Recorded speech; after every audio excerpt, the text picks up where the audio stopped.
Kita ke Maluku Tenggara, Tribuners. Polda Maluku minta sasi adat HWR di Malra jadi role model penanganan konflik. Konflik antar warga kerap terjadi di beberapa kawasan di Kabupaten Maluku Tenggara atau Malra, seperti Karangtagepe, Pohojang, Perumda, Lorong Kalwedo, dan Pokarina. Upaya untuk mengatasi bentrok telah dilakukan, termasuk penegakan hukum kepada para pelaku. Namun, tindakan ini belum membuahkan hasil. Konflik masih terus terjadi. Untuk mencegah konflik yang tak kunjung selesai, Polres Malra, Pemkab, Forkopimda, dan tokoh masyarakat, tokoh agama hingga tokoh adat menempuh upaya lain, yakni pemasangan sasi adat atau HWR di lokasi bentrokan beberapa waktu lalu. Menurutnya, setelah dilakukan sasi HWR dan sumpah adat, selanjutnya para tokoh adat memberikan sosialisasi kepada seluruh masyarakat di masing-masing wilayah. Hingga saat ini ritual adat yang dilakukan antara wilayah berkonflik di Malra masih memiliki kekuatan. Hukum adat masih dihargai sambil tetap menghormati dan memperkuat proses hukum positif. Hingga saat ini sasi adat yang menjadi inisiatif dari Polres Maluku Tenggara belum dicabut.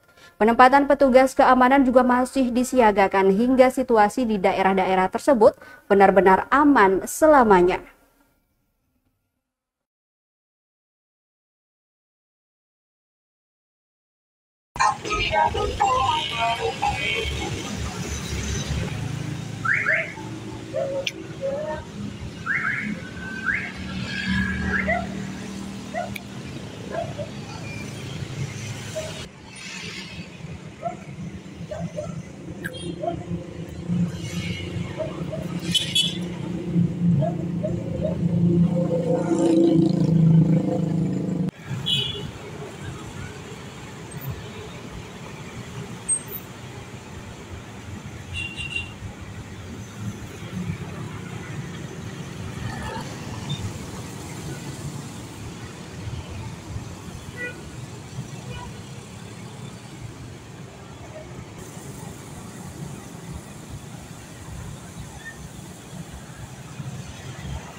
Download Tribun X sekarang, menghadirkan lokal menjadi Indonesia.